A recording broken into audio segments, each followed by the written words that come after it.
Selamat malam Aumania. Jumpa lagi di Midnight Live. Program yang nggak pakai basa-basi, tapi beneran cinta NKRI. NKRI harga mati. Program yang selalu menyajikan berita hot. Bukan animasi yang kalah sama anomali brand rot. Langsung aja kita mulai, inilah Midnight Live.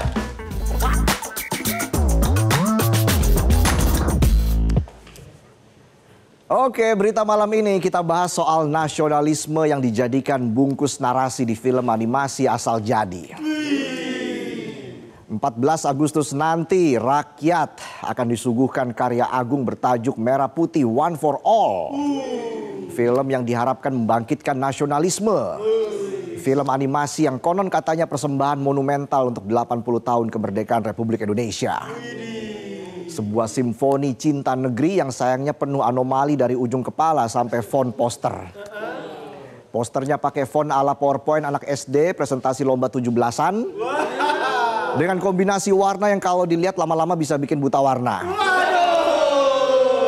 Karakternya udah 3D tapi berasa dibikin pakai HP kentang sambil dicas di warkop. Udah ngecas sejam nggak kecas juga nih HP. Mari kita tepuk tangan dulu. Bukan karena bangga tapi karena heran. Betapa gigihnya melihat ada pegiat seni yang memaksakan narasi kebangsaan lewat media anak-anak. Dibungkus grafis setara tugas animasi anak SD yang baru bisa bedain restart sama shutdown. Dan dialog sekelas drama Cina di TikTok. Yang selalu ada sound teng teng teng. Pas adegan menantu miskin keluar dari mobil. Aku ternyata orang kaya. Aku berpura-pura miskin untuk menguji kesabaranmu. Ternyata kamu hanya melihat hartaku. UIA, UIU, EO. Mari kita lihat dengan fair, kita tentu tidak pernah membenci tanah air Indonesia. Kita hidup rukun bertetangga dengan senyum meski berita kemiskinan muncul terus di TV. Udah kayak iklan pinjol muncul terus tiap nonton streaming.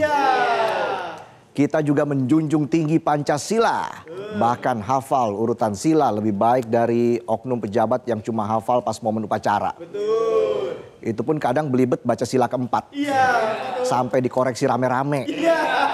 Bahkan kita antre bayar pajak, mengisi e-formulir penuh captcha yang pertanyaannya klik gambar sepeda. Tapi isinya foto bajai.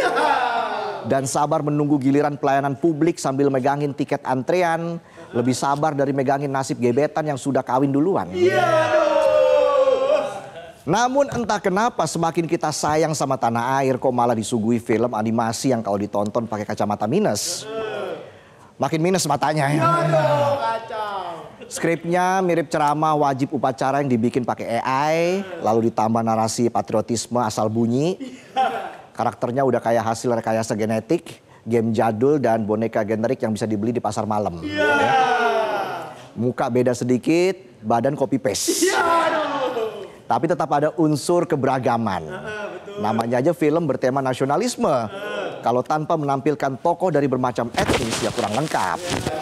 Udah kayak 17-an tanpa lomba makan kerupuk. Kurang mangap ya. Dialognya dipenuhi slogan semu, kami kecil tapi cinta kami besar. Cocok banget sama filmnya, besar narasinya, minim hasilnya. Dan yang paling mengesankan dubbingnya. Istilah kata voice overnya. Setiap kalimat terdengar kayak hasil audisi dadakan di warung kopi. Pemilihannya berdasarkan siapa yang nggak ngopi. Artikulasinya meragukan, intonasinya kaku kayak palang parkir. Anak-anak kita diajak percaya bahwa cinta tanah air bisa tumbuh lewat kalimat, tempelan, dan gaya bicara mirip tante-tante arisan lagi ngiklanin susu kuda liar. Desain poster filmnya udah kayak penghinaan mata. Kalau kata anak desain grafis, sampah visual. Warnanya tabrakan kayak seragam futsal sponsoran bengkel tambal ban. Fontnya random. Jangankan bocah suruh nonton, Photoshop bajakan aja males nyimpennya tuh. Tapi tenang, ini semua demi cinta negeri. Ya sah-sah aja orang mau bikin film, tapi pertanyaannya kok bisa film yang dikritik para sineas, kualitasnya di bawah standar, bisa dengan mudah masuk daftar layar lebar. Ain genalat apais, kalau dibalik siapa dalangnya? Di saat animator Indonesia bersaing go global lewat karya animasi yang lahir dari seni dan kerja profesional, seperti Battle of Surabaya yang bikin penonton nangis sampai tisu habis. Atau Jumbo yang hangat dan memikat sampai bikin orang pengen peluk layar bioskopnya. Kedua film itu lahir dari keringat dan air mata sineas yang ngerti cara masak cerita dan menggoreng karya berkelas sampai matang. Bukan sekedar karya gorengan pakai minyak curah oplosan. Cuma bikin radang tenggorokan, mata kram, hamstring kunang-kunang. Kebalik ya. Tapi di tengah harapan industri animasi lokal bisa bersaing di perfilman internasional tanpa disangka-sangka dan muncul tiba-tiba anomali film animasi yang dibungkus bendera nasionalisme tapi grafisnya nggak lebih bagus dari anomali brand rot. Berpatah tim, tralarero tralala, tung tung tung sahur. Kembali ke film premis yang disajikan menceritakan sekelompok anak pemberani menyelinap ke sarang penjahat demi merebut kain bendera merah putih yang disandra. Sekilas kedengarannya heroik. Tapi kalau kita pikir lagi, apa masalahnya kehilangan selembar kain bendera? Come on, ini ceritanya bukan zaman perang lawan Jenderal Malabi. Ini cerita kekinian tahun 2025 yang kalau bendera hilang bisa dibeli di mana aja. Bahkan di toko sebelah yang jualan gas LPG sama pakan burung. Mereka mungkin jualan bendera merah putih pas Agustusan. Beli 2 gratis bendera One Piece.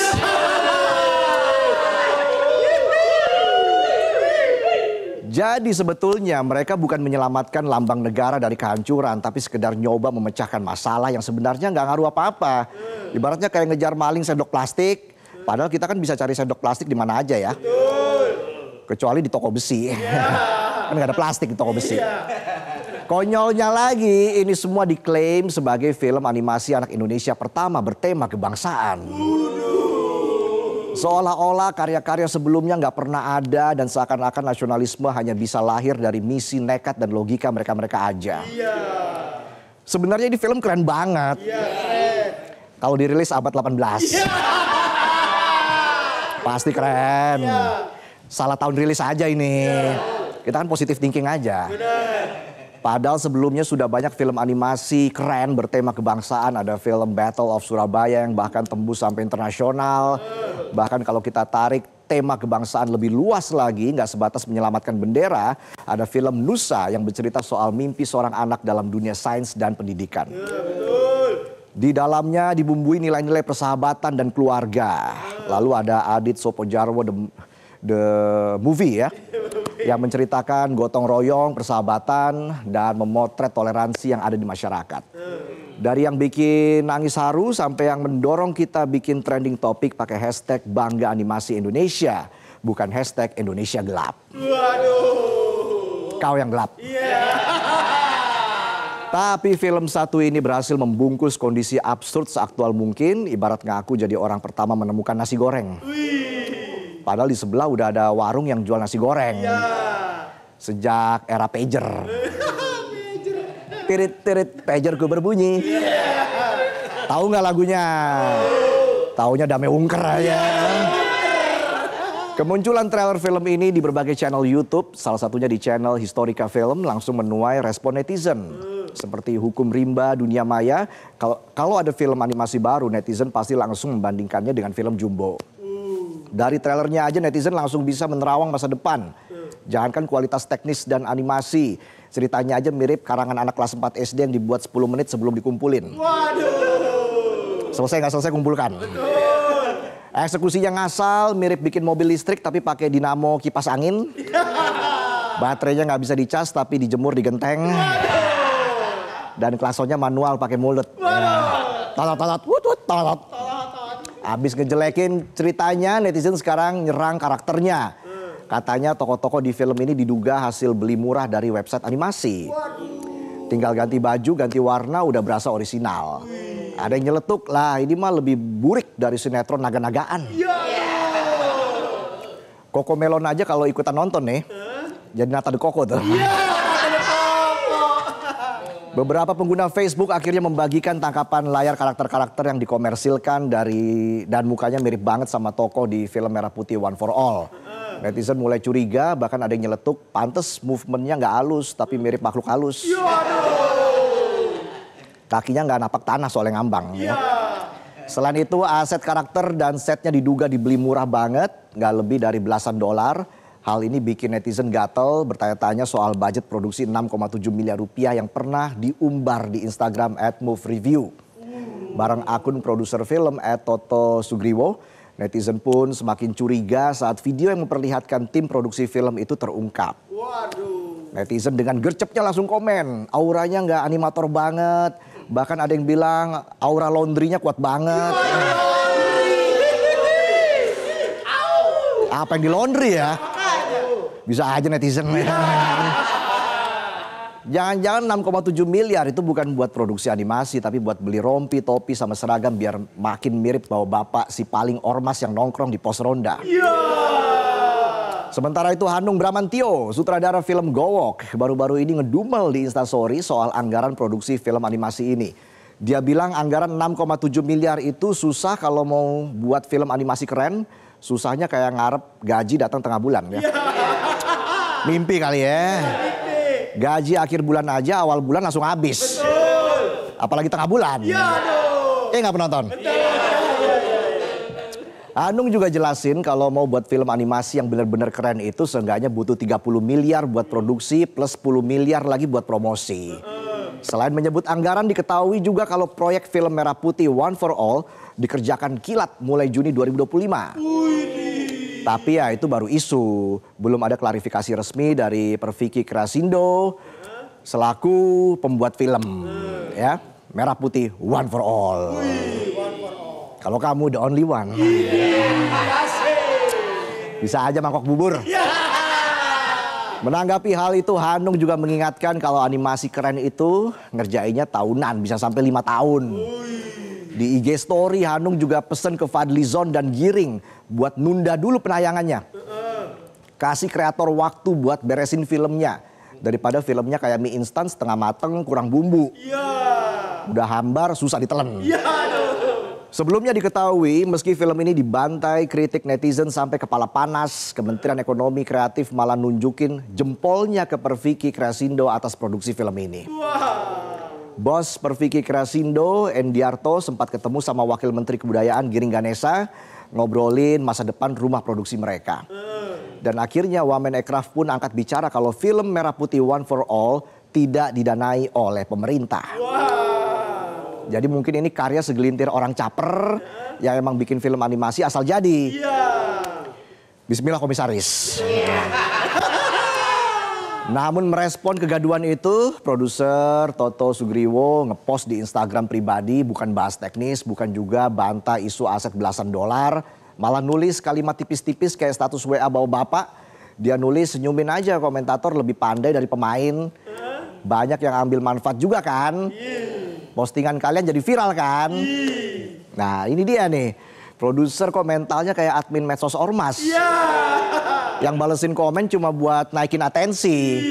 Akhirnya misi Toto tercapai, netizen akhirnya ngulik latar belakang studio Perfiki Kreasindo, situs resminya Error 404. Jejak digitalnya hilang, entah emang hilang atau sengaja dihilangkan. Udah kayak histori chat penonton yang dihapus sebelum pulang ke rumah. Biar gak bisa dilacak bini. Karaoke gak karaoke yang penting aman. Diketahui film Merah Putih One for All dibuat oleh Perfiki Kreasindo. Produser eksekutifnya Sony Puji Sasono dan Endiarto. Endiarto juga jadi sutradara dan penulis skenario. Bareng Bintang Takari yang jadi animator film ini. Tapi keterbatasan akses bikin netizen curiga soal transparansi produksi film. Ini rumah produksi film atau produksi undang-undang kok nggak terbuka? Tentu kritik ke karya begini biasanya dikasih label tidak nasionalis, kebanyakan nyinyir atau kurang bersyukur. Ya karena di sini banyak yang alergi sama kritik, lihat bendera beda aja nih dikira pecah belah. Iya betul. Kritik kebijakan dibilang nggak punya sopan santun. Kan jadi bingung, ini rakyatnya makin pinter atau emang pejabatnya lagi baper? Ih, baper. Padahal kita mau negeri ini maju, kreativitas makin ngegas, bukan malah disuguhi narasi sok kebangsaan pakai animasi KW. Bukannya berlomba bikin rakyat bangga, malah lomba bikin rakyat curiga. Kita sayang tanah air, makanya nggak rela simbol kemerdekaan dijadikan ajang propaganda pakai karya-karya kualitas rendah. Apalagi sampai mencampakkan kreator dan animator profesional yang lebih berbakat. Ini bukan soal dukung atau nggak dukung produk lokal. Ini soal mental dan standar keren atau setengah matang. Kalau kita nggak berani minta yang terbaik, ya siap-siap dapat film burik yang dibungkus tema patriotik. Kayak nasi rendang tapi isinya lengkoas. Kelihatannya enak, pas dimakan bikin ngegas. Rendang tipu-tipu nih. Di zaman yang sudah canggih, di mana anak-anak bisa nonton animasi dari seluruh dunia, kenapa mereka malah diberi karya lokal yang dibikin ngasal? Udah kayak teman kantor yang bikin presentasi pakai AI. Asal jadi, slide-nya nggak nyambung, presentasinya asal mangap tapi ngarep naik jabatan. Beneran loh dia tapi dapat promosi. Ternyata emang simpenan atasan. Masyarakat pasti dukung, pasti bangga asal hasilnya memang layak. Tapi kalau hasilnya asal jadi, nggak ada isi, cuma modal bendera merah putih, apa yang bisa diapresiasi? Udah kayak gebetan banyak janji, nggak ada aksi, katanya ngajak nikah. Udah 10 tahun pacaran disuruh ketemu ortu buat booking gedung, malah cari alasan.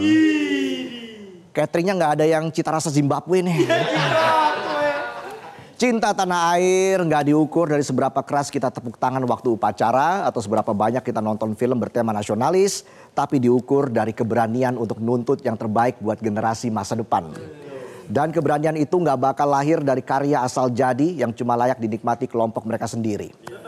Ingat, bangsa yang biasa lihat karya sampah dibungkus bendera akhirnya biasa menganggap pencitraan adalah bentuk pengabdian, dan kalau itu terjadi kita bukan lagi merayakan kemerdekaan tapi sedang menguburnya pelan-pelan. Itulah sajian pembuka kami di Midnight Live. Kami akan kembali dengan sejumlah informasi lain, jadi tetaplah di Midnight Live.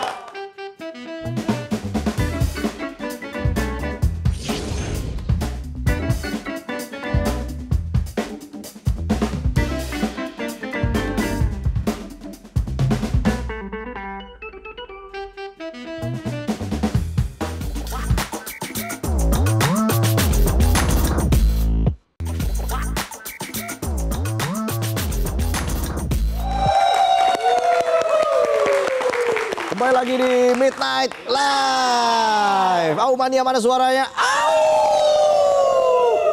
Oke, di segmen ini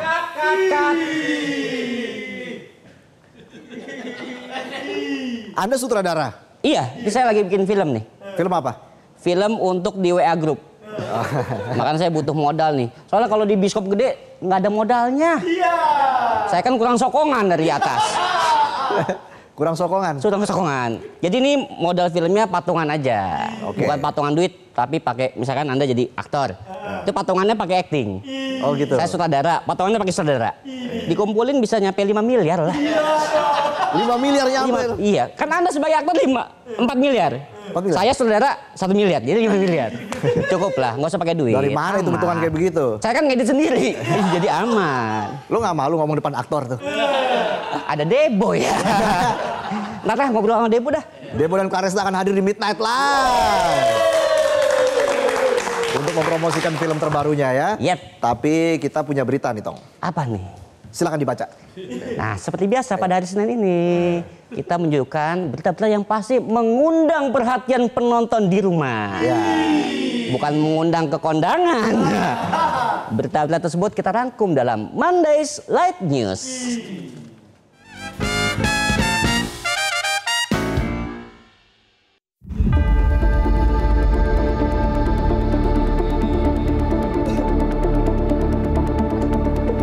Dua pria yang mungkin dulu bercita-cita menjadi peracik teh harus ditangkap polisi karena menyalahgunakan profesinya sebagai kurir sabu.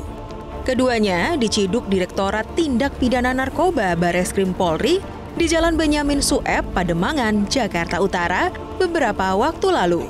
Sebelumnya, polisi yang sudah mendapat laporan masyarakat langsung membuntuti keduanya dari perumahan Taman Palem, Cengkareng, Jakarta Barat. Tidak ingin buruannya lepas, polisi langsung mencegat dan menangkap para tersangka. Dari dalam mobil ditemukan 2 tas berisi teh hijau, yang justru di dalamnya tersembunyi 30 kg sabu dikemas rapi ala bungkusan teh. Dari hasil interogasi, terungkap kalau barang terlarang ini rencananya akan dikirim ke Kampung Bahari, Tanjung Priok yang memang rawan terhadap peredaran narkoba. Mirisnya lagi, ternyata kedua pelaku mengaku menjadi kurir karena diperintah oleh seorang narapidana yang saat ini mendekam di dalam lapas Cipinang. Loh, kok bisa? Penjara katanya tempatnya napi pada tobat. Kok ini malah mudah sebagai tempat mengendalikan peredaran narkoba? Polisi sampai saat ini masih melakukan penyelidikan untuk membongkar motif peredaran narkoba yang menyasar napi di lapas sebagai dalangnya. Semoga penjara bisa menjadi tempat untuk memutus mata rantai kejahatan, bukan justru menciptakan mata rantai baru. Percayalah, jika jaringan narkoba di penjara terputus, maka satu pintu kehancuran bangsa berhasil ditutup. Au!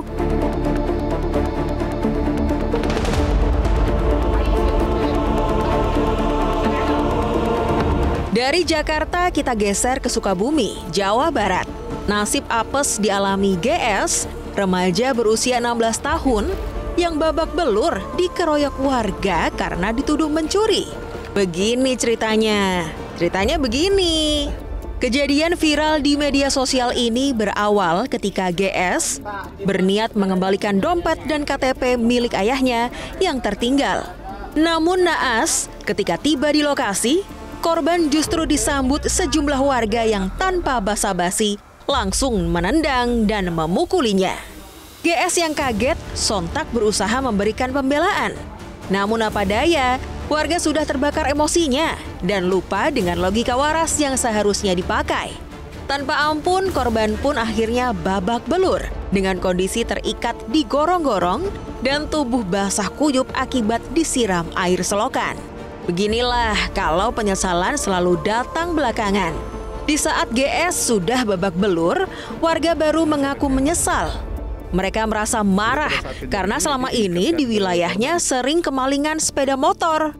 Ketika melihat korban sebagai orang asing, warga pun langsung menuduhnya mencuri. Padahal jelas-jelas saat itu GS mengendarai motor miliknya sendiri. Korban yang mengalami luka di tubuhnya tidak tinggal diam. Walau warga telah meminta maaf, namun korban membalasnya dengan membuat laporan aduan kepada polisi. Nih, pesan buat warga ya. Kalau mau jadi hakim, minimal sekolah dan daftar dulu. Jangan langsung sidang di tengah jalan. Tanpa toga, apalagi gak bawa bukti segala. Main hakim sendiri itu contoh nyata. Kalau kalian lebih percaya otot daripada otak. Ingat, keadilan itu lahir dari hukum, bukan amarah yang berkerumun. Au!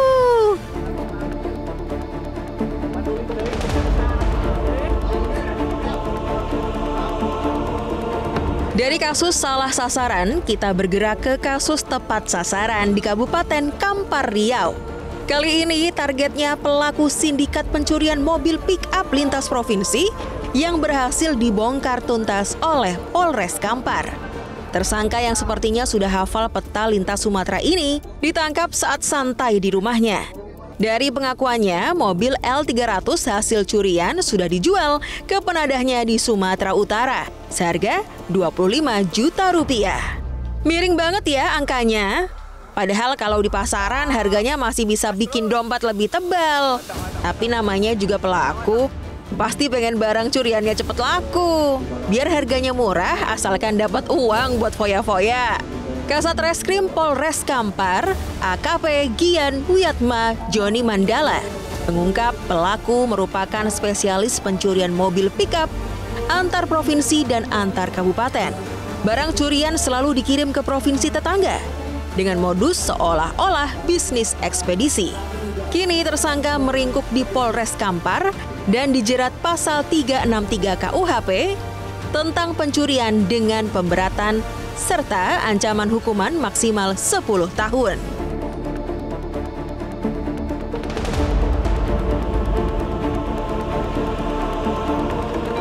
Aksi bak film laga terjadi di Pangandaran, Jawa Barat.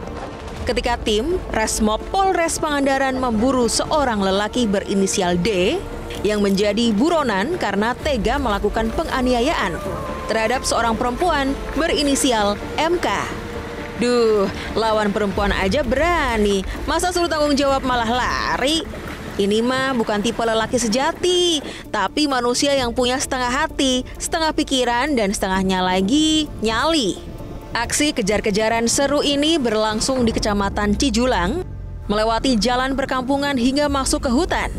Ruang gerak pelaku akhirnya berhasil dipersempit dan ditangkap di Dusun Binangun, Desa Kondang Jajar.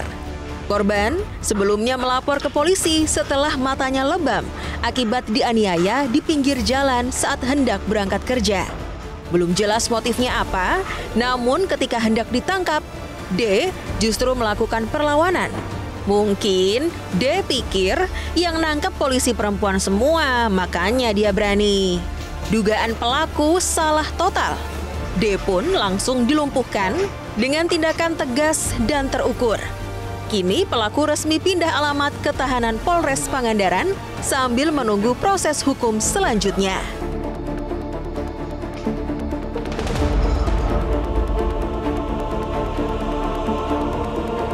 Berita terakhir, kita pindah ke kasus penangkapan residivis spesialis pecah kaca mobil, Syam DG Ngale, yang dilakukan unit Resmob Polda Sulawesi Selatan.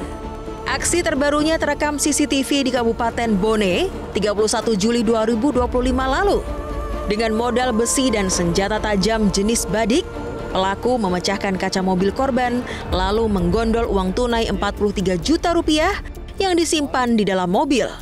Saat ditangkap di Kabupaten Goa, polisi hanya menemukan sisa uang 7 juta rupiah, pakaian, sepeda motor, badik, dan besi pemecah kaca.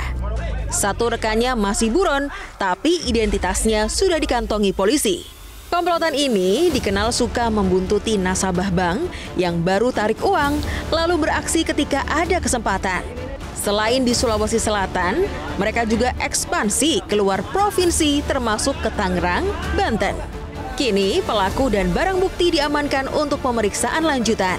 Buat pecinta mania, ingat ya, kaca mobil itu sengaja dibuat sebagai pelindung dari hujan dan sinar matahari. Bukan untuk melindungi niat jahat. Jangan beri pencuri kesempatan. Bawa semua barang berharga kalian, karena keamanan dimulai dari kebiasaan kosongkan mobil dan memindahkan harta benda dari pandangan mata.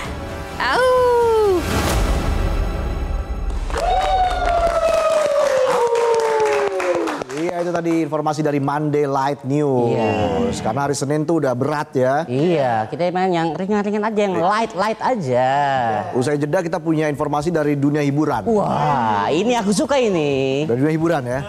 Sering terhibur dan sering menghibur ya, Otong? Saya sering menghibur diri aja. Kenapa tuh? Kenapa? Kejepit ini. Ya udahlah. Kita jeda dulu, nanti kita akan kembali lagi dengan informasi dari dunia hiburan. Tetaplah bersama kami di Midnight Live.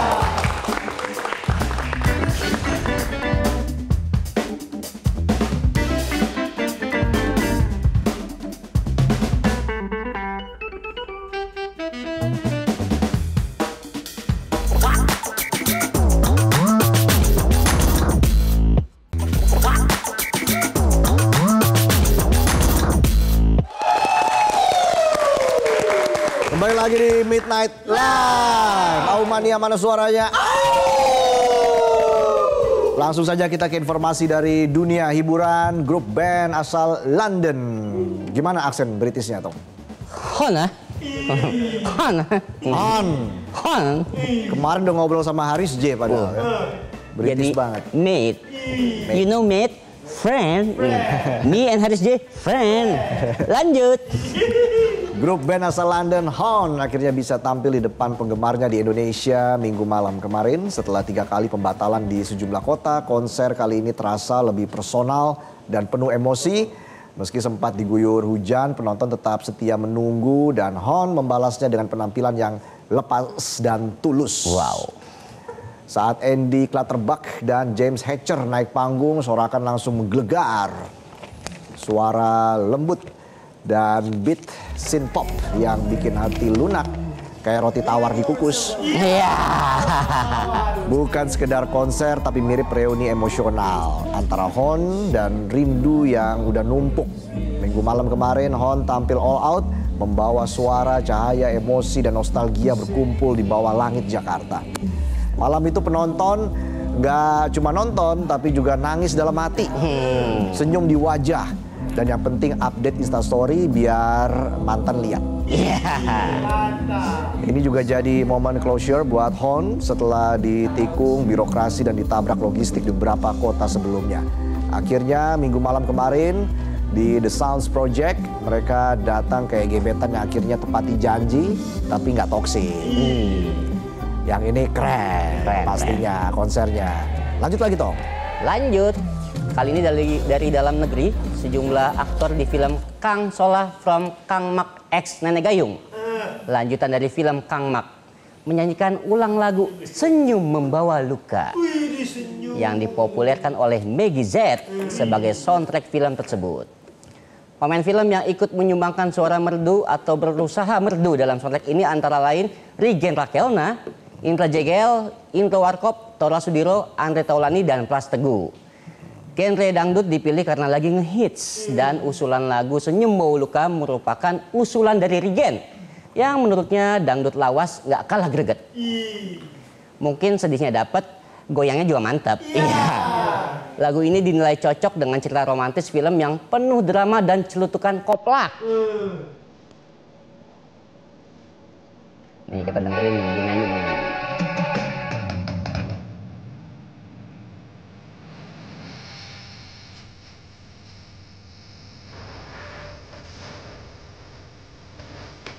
Asik aduh.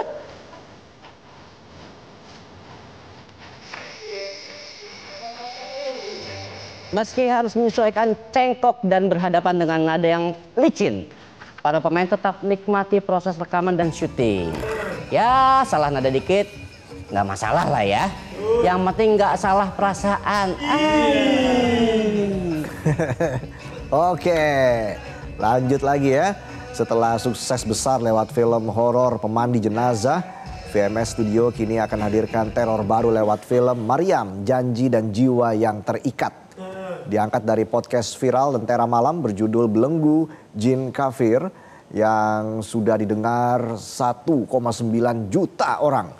Disutradarai oleh Azhar Kinoy Lubis, dibintangi oleh Claresta Taufan, Wafda Saifan, Debo Andrios, Maryam Supraba, dan Rukman Rosadi. Ini bukan cuma film jin-jinan biasa, ada cinta yang salah jalan, lalu juga ada hubungan yang gak lazim, cinta antar dimensi. Bayangin tuh antar dimensi, kalau penonton mentok LDR antar provinsi. Produser Tony Rames bilang film ini ngegabungin cerita lokal yang kuat dengan kisah yang relatable buat audiens global. Dan filmnya bakal meneror bioskop mulai 18 September 2025. Yang hatinya lemah siap-siap ditarik tuh bukan sama jin tapi sama playboy bercelana jeans. Iya, itu tadi informasi dari dunia hiburan. Dan pastinya usai jeda kami akan hadirkan pemeran utama film Maryam, Janji dan Jiwa yang Terikat ke studio langsung ke Midnight Live. Bakal seserem apa filmnya? Jangan kemana-mana ya. Tetaplah di Midnight Live.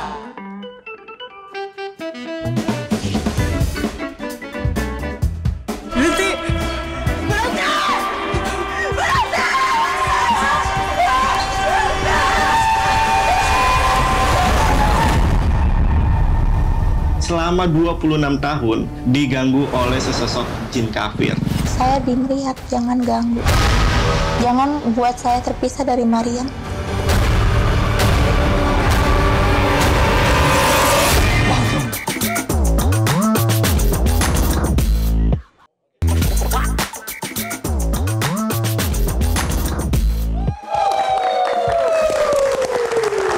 lagi di Midnight Live. Aumania masih semangat? Mana suaranya? Kenapa? Tadi lihat teasernya udah mendiring nih. Merinding. Oh, merinding. Oke, langsung aja kita undang pemeran utama Oh iya, film Maria. ada ya? Wow, udah hadir di Midnight Live. Langsung dari segmen 1 tadi ada di sini. Langsung aja kita undang Claresta Taufan dan Debo Andrio.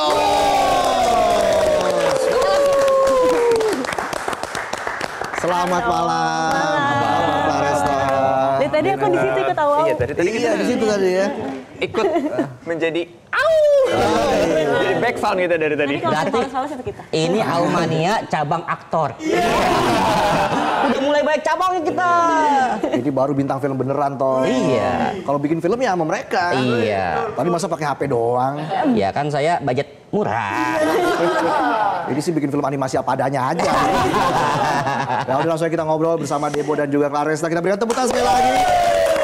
Silakan duduk. Claresta, Debo, apa kabar? Baik, Mas Asa. Gimana persiapan film terbaru? Deg-degan atau semangat? Kita Claresta mungkin deg-degan, bisa cerita. Tapi excited Excited juga. juga. Karena Oke. kita nikmatin banget prosesnya. Walaupun deg-degan juga pas lagi. Banyak ngeri-ngeri sedapnya. Apa tuh emang ada cerita yang bikin apa nih? Dingin masuk Iya, angin. maksudnya cerita seram apa Pak proses Oh, kirain syuting? meriang. Jangan Menunjukkan kasih istri sayang. kayaknya ya. Jangan peluk istri. Iya Debo, apa yang bikin ngeri-ngeri sedap tadi itu? Mariam deh. Ya kebetulan Claresta yang memerankan Mariam langsung itu Iya. pernah mengalami sesuatu. Gini sih, kalau menurut aku kan setiap film, setiap karakter pasti punya keunikan dan tantangannya sendiri. Iya. Nah kalau ini, kenapa menurut aku berbeda untuk persiapan aku sendiri? Karena Mariam ini masih ada. Dan misterinya masih belum terselesaikan, masih unsolved. Jadi emang persiapan kita ketemu sama Mariamnya, kita berdiskusi. Dan memang sampai saat ini, dimanapun Mariam berada masih ada yang menemani nih. Oke. Gitu. Jadi pas persiapan tuh kita benar-benar mendalami karakternya, tapi tetap respectful, tetap harus berhati-hati Iya. dengan karakter tersebut. Karena pas aku nanya ke Mariam kan, Mariam ini nggak apa-apa kalau kita bikin film, kita angkat ceritanya. Mariam bilang ya, udah Kak bikin aja. Aku di titik ini aku justru pengen tahu dia bisa apa lagi. Tapi aku bisa make sure kalau Claresta yang menjalani Mariam akan aman, tapi emang Mariam concern sama yang akan memerankan menjadi sosok yang kita nggak bisa sebut namanya karena Mariamnya Langsung jadi merinding anak. saya nih. Beneran. Serem nih, kira serem. Lihat lu, gue merinding.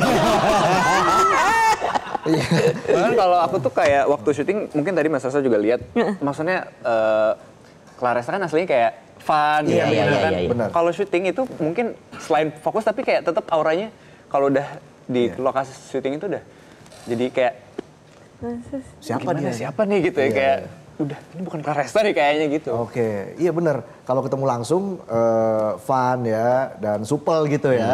Tapi kalau di lokasi syuting mungkin ini bentuk dedikasi biar lebih fokus gitu, Claresta atau? Oh iya pasti kan tetap harus fokus. Harus Cuman aku nggak tahu profesional. kalau sampai ternyata vibes-nya begitu. Oh Ya, iya? bahkan kadang Tapi- aku juga jadi kayak aduh ini aku salah nggak ya, takutnya kayak ada Oke. yang nyinggung atau tapi ternyata memang mungkin Clarestanya juga nggak menyadari akan hal Karena- itu. Mungkin ada sesuatu energi yang Karena lain emang gitu. sama kayak yang di teaser itu yang scene Iya. yang teriak-teriak, aku nggak tahu pas lagi menjalankan scene itu tiba-tiba ada emosi, ada amarah yang gede banget di dalam tubuh gitu. Oke. Bisa segede itu emosinya, seteriak itu, padahal nggak di plan sebenarnya. Iya. Ini baru diungkapkan pertama kali di TV loh ini loh. Kan hari pertama promosi. Iya sih emang. Karena itu sih emang. Iya makanya yang tadi aku bilang mindful harus emang 100% menjadi karakternya, tapi tetap harus ingat pintunya untuk kembali ke Clarestanya gitu, jangan sampai ke bawah. Kamu sendiri mengalami hal-hal mistis di lokasi syuting atau? Satu-satu. Claresta dulu. Kalau di lokasinya tidak, tapi pas emang di penginapannya ada momen pas malam aku tidur, aku merasa ada yang, jadi setnya itu pintu, kasur, kamar mandi, aku ngeliat ada yang keluar di kamar mandi dan physically aku merasa disentuh, ada yang hirup gitu, terus aku kebangun. Tapi kayak ketindihan gitu. Ketindihan. Iya, Rep yang apa? kayak gitu-gitu. Rep-rep ya. Rep-repan ya. Tapi emang setiap ada kesempatan untuk ngobrol langsung sama Mariamnya, ada aja sih kejadian di kantornya. Oh iya. Baik kita yang ngalamin maupun anak kantor yang lainnya. Kalau Makanya Debo? kita hati-hati, deg-degan. Kalau aku banget. sih jujur ya alhamdulillah nggak mengalami yang seperti Claresta, jadi cukup dengar cerita aja lumayan merinding gitu. Iya. Karena aku memang nggak dapat kesempatan ketemu sama Mariamnya langsung. Oke. Jadi memang aku Oke. melakukan risetnya memang dari nonton podcast yang Lentera Malam itu. Jadi kamu membangun karakter kamu di film ini seperti apa, Debo? Untuk membangun sendiri pastinya aku juga bertukar pendapat karena kita kan ada waktu untuk reading juga sama acting coach juga. Oke. Terus sama Bang Kino juga selaku saudara kita sharing juga. Terus sama Claresta juga, maksudnya ya pasti kita saling kasih masukan juga. Kebetulan Claresta juga orangnya sangat menyenangkan sebelum ke lokasi syuting.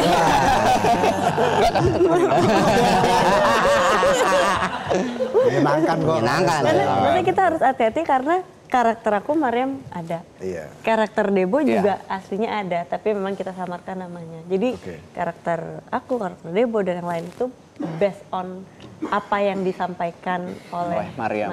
Kalau sosok yang masih ada itu sebenarnya lebih mudah nggak sih meraninnya karena ada contohnya langsung atau apa lebih susah malah?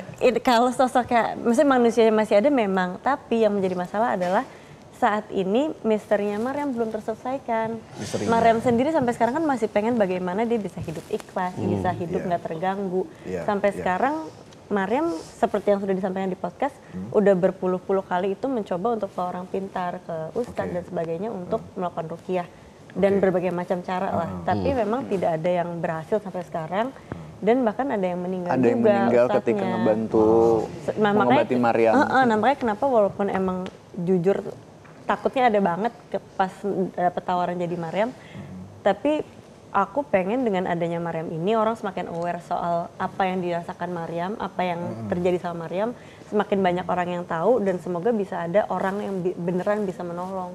Jadi hidupnya Mariam bisa lebih tenang. Lebih tenang. Kenapa Debo mengambil peran ini dan terlibat di film Mariam ini? Kebetulan pas aku ditawarin, ketika dikasih sinopsis, pertama karena ya itu tadi diceritain ini based on true story, dan kebetulan aku memang suka banget cerita apapun, film atau apapun yang tentang true story gitu.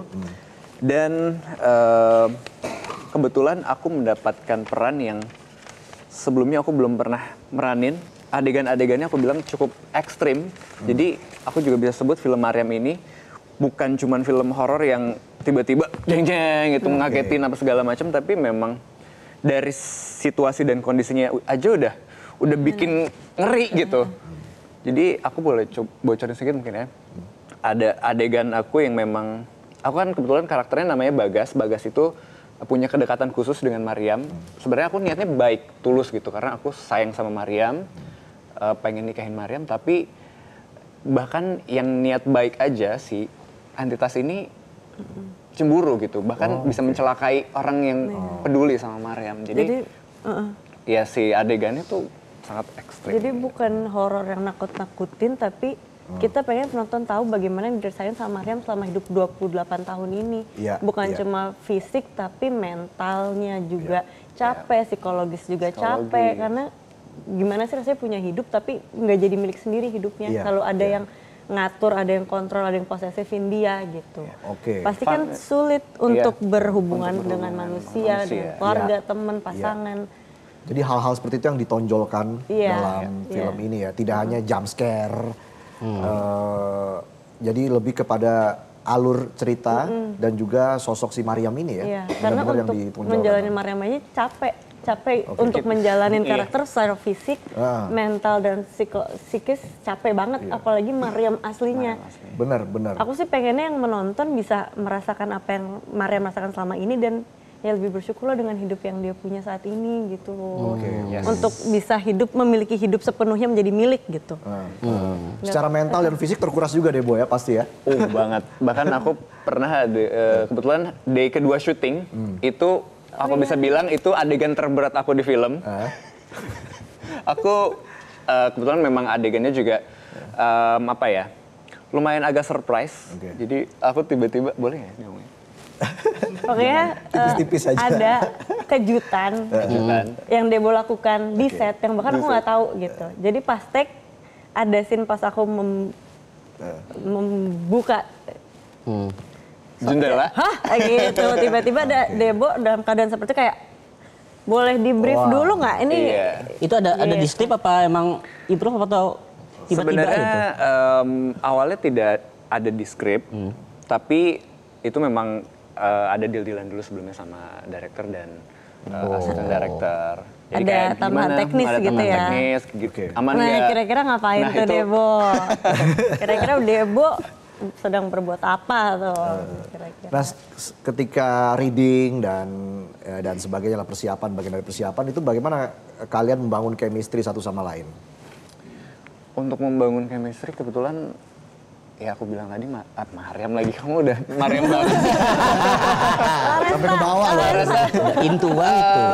Gimana ya, maksudnya ya anaknya fun gitu dan nggak yang menjaga jarak banget gitu, maksudnya open lah untuk Karena kan berbeda nih ketika reading dan di lokasi syuting kan, Iya. seperti yang kamu bilang tadi kan Debo ya. Artinya gimana tuh chemistry terima. ketika syuting? ya, jadi nggak yang butuh chemistry khusus banget sih untuk melakukan pendekatan dengan Claresta. Oke. Prosesnya menyenangkan tapi emang kita tetap aware untuk tetap hati-hati, nggak nyebut Iya. namanya sesuai pesannya kan jangan disebut namanya. Nama Jin. Mbak ya, jangan. Oke. Wah, Takut ya. jangan sampai kesebut tong. Iya. Ya, Gak boleh sebutin nggak lo. boleh sebut bahaya tong. Ih. Coba deh cek WhatsApp. Enggak aman kok aman. Itu namanya udah saya kirim. Seriman nih, seriman. Serius. Maksudnya yang kejadian di Mariam bukan cuma perasaan atau dia melihat atau apa, secara fisik nih Fisik. kita bisa lihat kayak ada surat dengan tulisan Arab gundul tiba-tiba ada di Mariam, ada temennya dapat telepon dari Mariam tapi ternyata bukan Mariam. Bisa sampai ke sana. Senyata itu ya? Senyata Suratnya itu. katanya udah ada artinya juga kan? Kalau nggak Udah salah ada ya. ada Bener artinya. kan? dan- Akhirnya sudah diartikan. Pak Derin. Itu tulisan Arab gundul yang konon katanya ditulis sama si Jin Itu. gitu. Dia. Si dia lah. Si dia ya, si dia aja. Sedia. Wah, soalnya nggak ada orang pinter nih. IPK pada 2. Iya, diceritain aja saya merinding loh. Iya ya. Kita lihat lagi ya teasernya Iya, seperti coba apa ya. lihat teasernya. Ini dia film Mariam.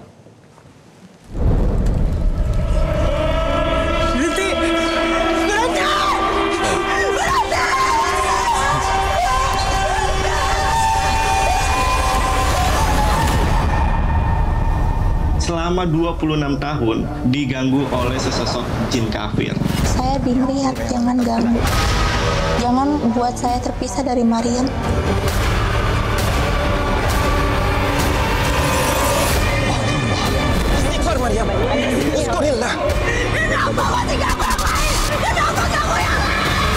Gak bakal ada orang yang bisa pisahin saya sama kamu.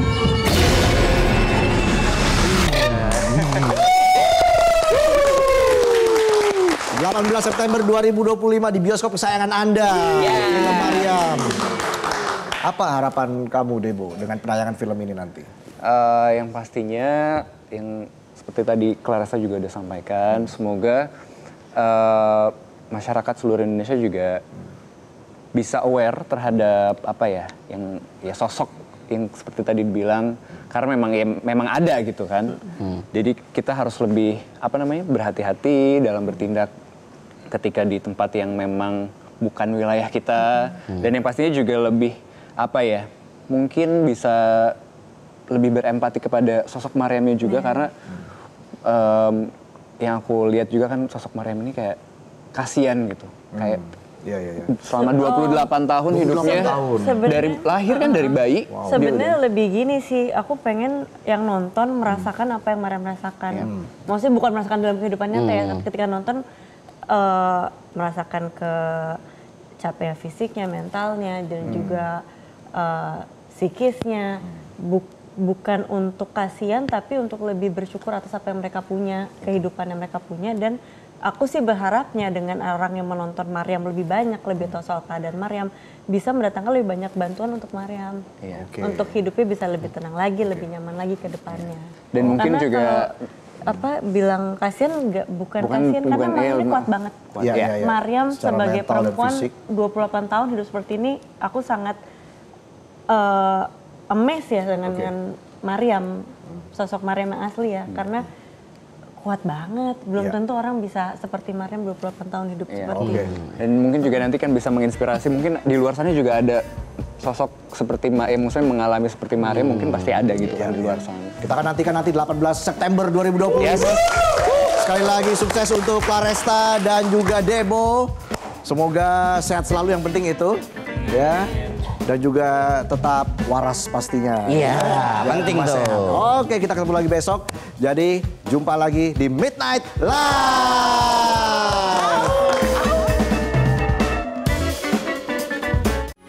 Metro TV. Jelajahi cara baru mendapatkan informasi. Download Metro TV Extend sekarang.